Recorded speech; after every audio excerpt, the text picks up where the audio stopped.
अस्सलाम वालेकुम स्टूडेंट, उम्मीद है आप लोग खैरियत से होंगे। आज का हमारा उन्वान है अरकान इस्लाम ज़कात। इसमें हम ज़कात का मुख्तसर तारुफ़ करेंगे। अरकान इस्लाम से मुराद है हम मुसलमान हैं और हमारा दीन इस्लाम है। इस्लाम अल्लाह ताला का पसंदीदा दीन है। ये एक सच्चा दीन है। इस्लाम में दुनिया और आखिरत में भलाई हासिल करने और कामयाब ज़िंदगी गुजारने के लिए बेहतरीन रहनुमाई देता है। अरकान रुकन की जमा है जिसके लफ्ज़ी मायने हैं सतून या किसी चीज़ का लाजमी हिस्सा। जिस तरह एक इमारत सतून के बगैर खड़ी नहीं हो सकती, इसी तरह इस्लाम की इमारत भी हाथ सतूनों पर कायम है। ये सतून दरअसल वो अहम इबादत हैं जिनके बगैर इस्लाम का तसव्वुर भी नहीं किया जा सकता कि इन इबादत को अरकान इस्लाम कहा जाता है। इस्लाम के 5 बुनियादी अरकान हैं।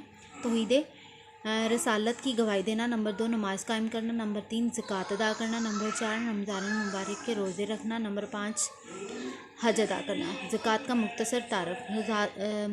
ज़कात के लफ्ज़ी मानी पाक होना है।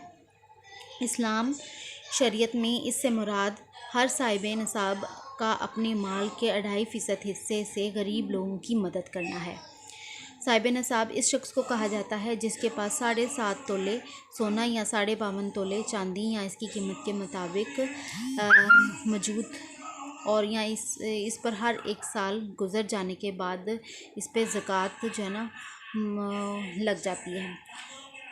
आप बच्चों, आपने इसकी सफ़ा नंबर 13 से सफ़ा नंबर 15 तक आपने इसकी अपने वालिदैन के पास बैठ के आपने इसकी पढ़ाई करनी है और ज़कात के बारे में अपने वालिदैन से इसके बारे में आप पूछें कि ज़कात क्या होता है क्या नहीं होता। ठीक है, आपको जो कुछ नहीं समझ आ रहा आप मुझे गूगल क्लासरूम में कमेंट करके पूछ सकते हैं। शुक्रिया।